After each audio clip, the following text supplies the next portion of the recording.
Hey everyone, and welcome back to IDEANTHRO Movement.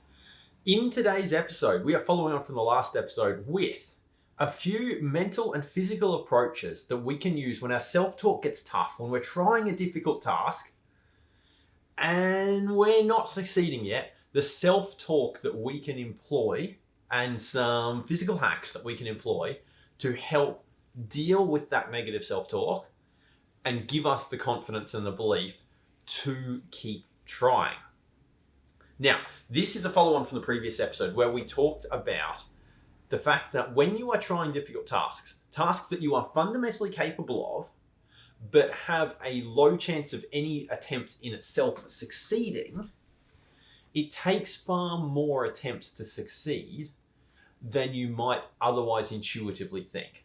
For example, if you have a 1 in 10, if you have a task that you have on any given go, a 1 in 10 chance of succeeding, then in order to have a 90% chance of any one attempt having succeeded, of at least one attempt having succeeded, then you need to try at least 22 times, far more than you would think, right? If you have a task that has a 1 in 10 chance of success on any given go, you need to try 22 times to overall have a 90% chance that even a single attempt will succeed. So, given that it suddenly sounds like if you're trying challenging things that you're going to have to try a lot of times, the problem is that you might get in 5, 10 attempts in, and conceptually you might know that you just need to keep going, but that negative self-talk can set in. So we need some approaches to try and deal with this. And this is something that we specifically train in our movement training, right? We're trying challenging things. We're learning new skills all the time, which means we're going to get challenged. Inherently, we are going to get challenged. We're going to get stuck at times trying to learn new things, all right?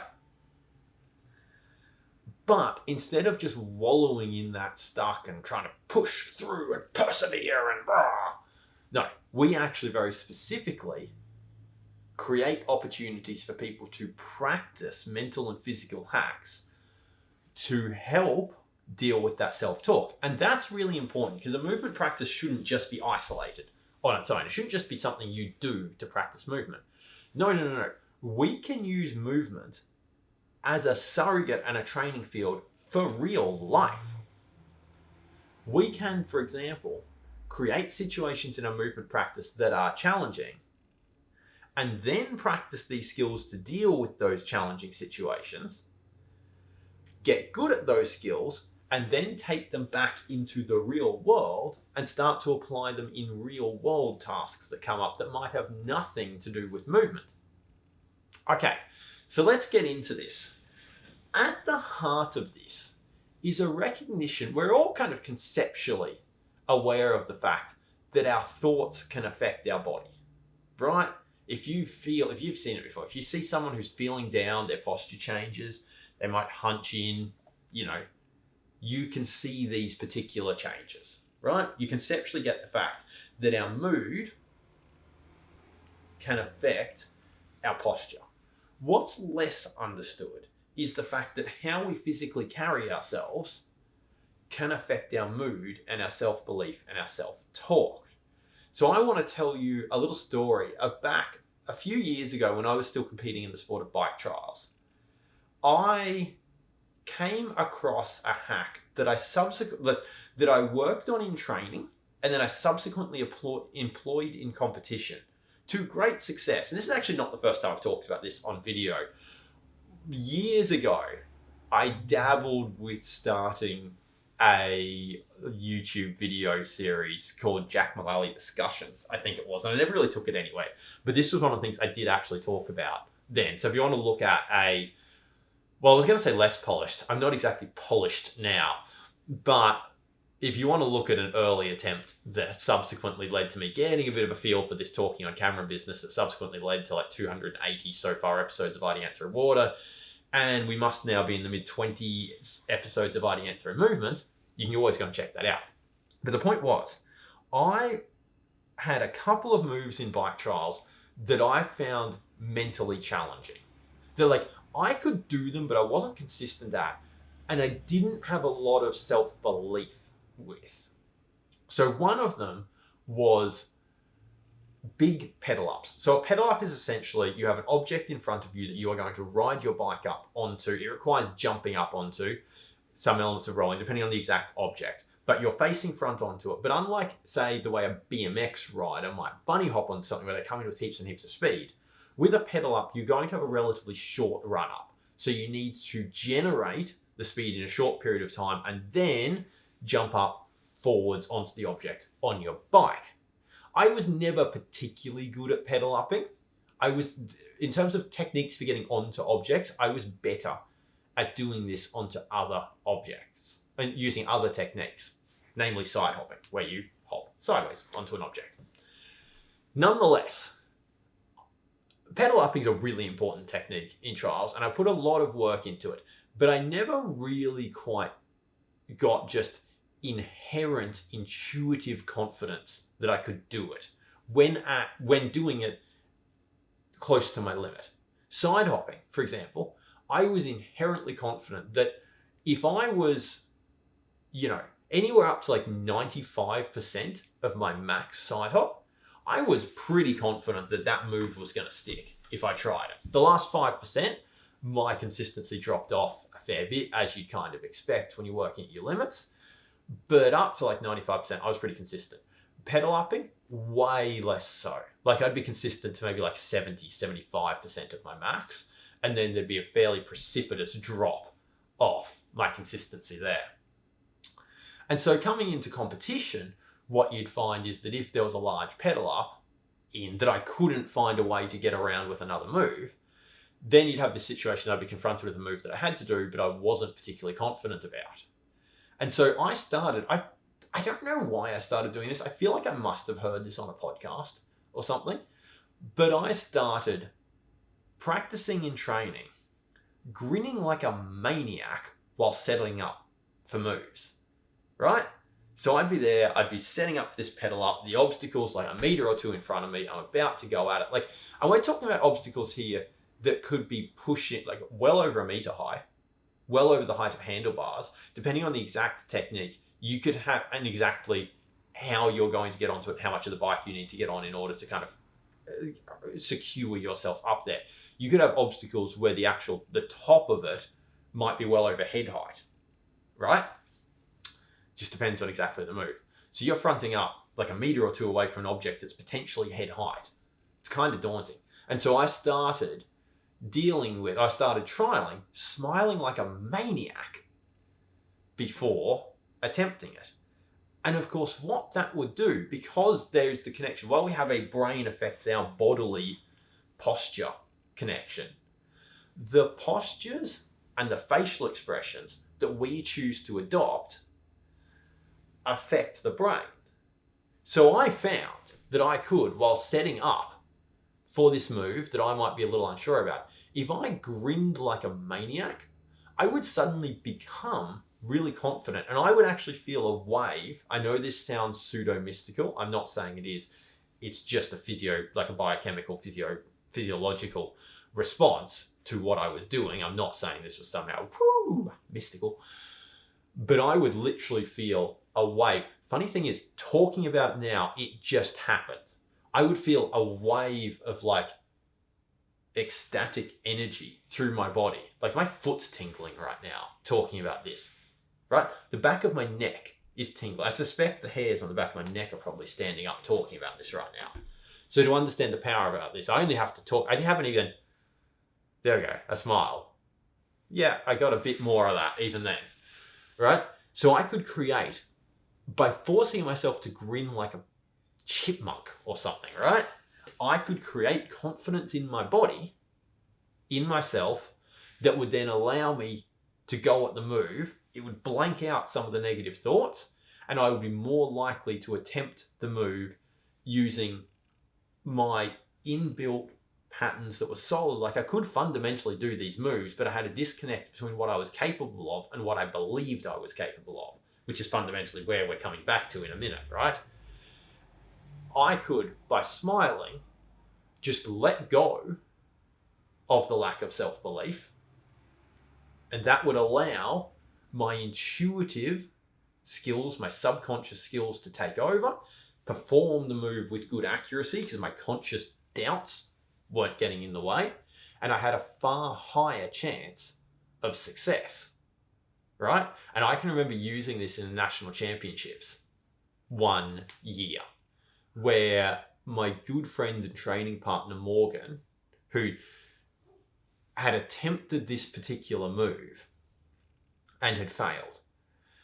And to put this in perspective, Morgan was far better at pedal ups than me, right? So it's this big pedal up in competition. There's no way around it. I'm going to have to do it. And I've just seen Morgan fail, even though he's fundamentally better at this move than me. And not just fail once, but fail several times, right?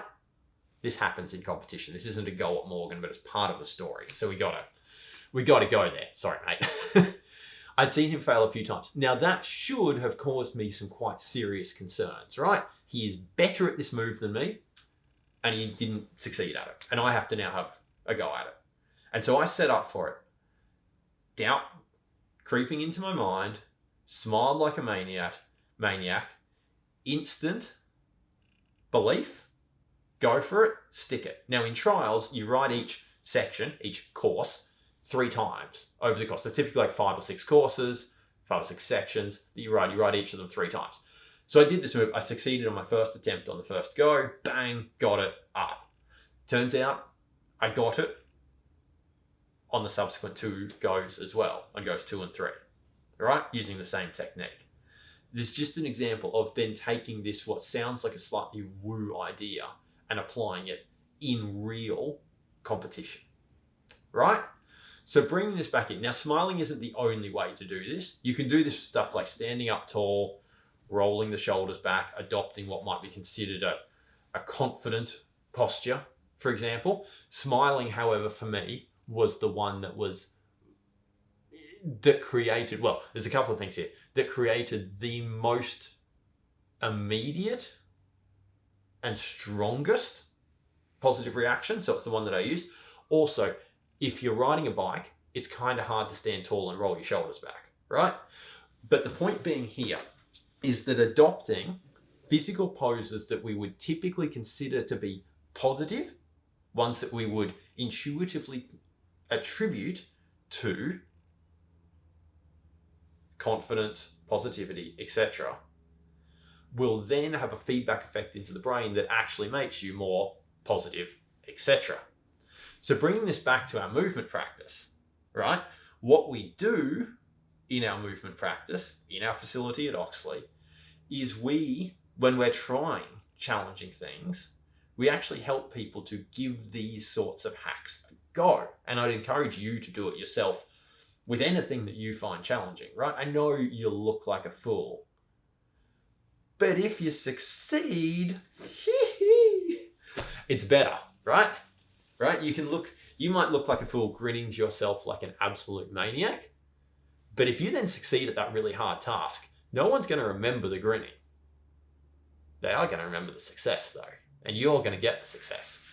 So, practical situation. In the last episode, I talked about rock climbing. So one way that someone might be able to try this is if you're out rock climbing, you're relatively new to rock climbing, you're trying, you've done some of the really easy routes, got warmed up, and you're now going to try something a little tougher. You give it a try, doesn't work, but you know that it's tougher, so you probably going to need to give it a lot of goes, so you give it 2 goes, 5 goes, 10 goes, 15 goes in, you're starting to doubt yourself. Well, this is maybe the time to pull out that hack. Maybe it's time to be like, okay, I'm going to take a second, going to smile to myself, settle down, and then when I'm about to approach the wall and step on, going to give myself another little cheeky grin, feel that confidence run through you, then get on the wall and go. Now, I'm not saying that you will succeed then, right? But if that hack helps you to get another couple of goes before you actually give up, then that's more chance that you are going to succeed. I can't promise you're going to succeed every time. That story I told you about competition at the national championships, sure, it worked for me then. It might not have, though. It could have failed, and if it had failed, it wouldn't have meant that the approach or the task or the technique was wrong. It would have just meant that that technique doesn't make you perfect, doesn't make you super person. It just makes you more likely to have another go and to get it right. Really briefly, I just want to talk about one other thing that I employ here. We'll talk about this at some point in another episode. Meditation style mindfulness techniques are also really useful in amongst this. So, for example, bring this back to the rock climbing situation. No, actually, let's go with the trials riding situation. Something else that I might have employed, I did employ in this particular situation, but that I might choose to employ at certain times, setting up for this pedal up, and I've got these doubts starting to run through my mind. The other thing that can be particularly useful is just a few deep breaths, and particularly it's in, but it's a long exhale, because the in of breathing will build tension. The exhale lets that tension go. So I'm there setting up for this pedal up. There's some doubt and some tension creeping in. A few deep breaths to let myself relax a little.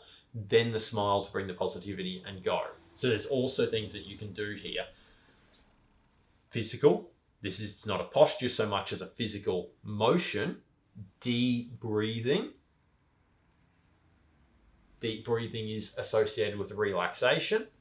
Can settle some of those self-doubts. Smile brings a wave of confidence, and go. Okie dokie. So that brings us to the end of this episode. We're going to do one more episode in this series, which is about kind of difficult tasks and trying to give us extra chances of success and trying some more. And in this instance, I'm going to take the smiling analogy and show you another way that I used it on the back end of things. So after, that sounded weird. I won't repeat that. So after I have given something a go and it's going to be, and I've succeeded, then applying some smiling there for another potential outcome. But we'll leave that there for now.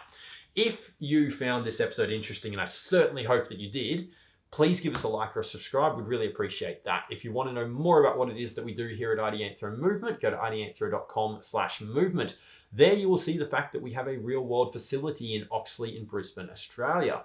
If you like the sound of this far more complete approach to health and fitness training than just going in and lifting some weights in the gym, and you want to actually try to learn real world skills, some of which might be challenging, and you'd like some help guiding yourself through that process, you might want to join up, give us a try. You can come down for a free trial first though. Go to ideanthro.com/free-trial. And if you just want to get in touch, maybe suggest an episode idea, contribute to this discussion in some way, whatever it is that you want that needs you to get in touch, go to ideanthro.com/connect. Okie dokie, thank you for tuning in, and we'll see you next time.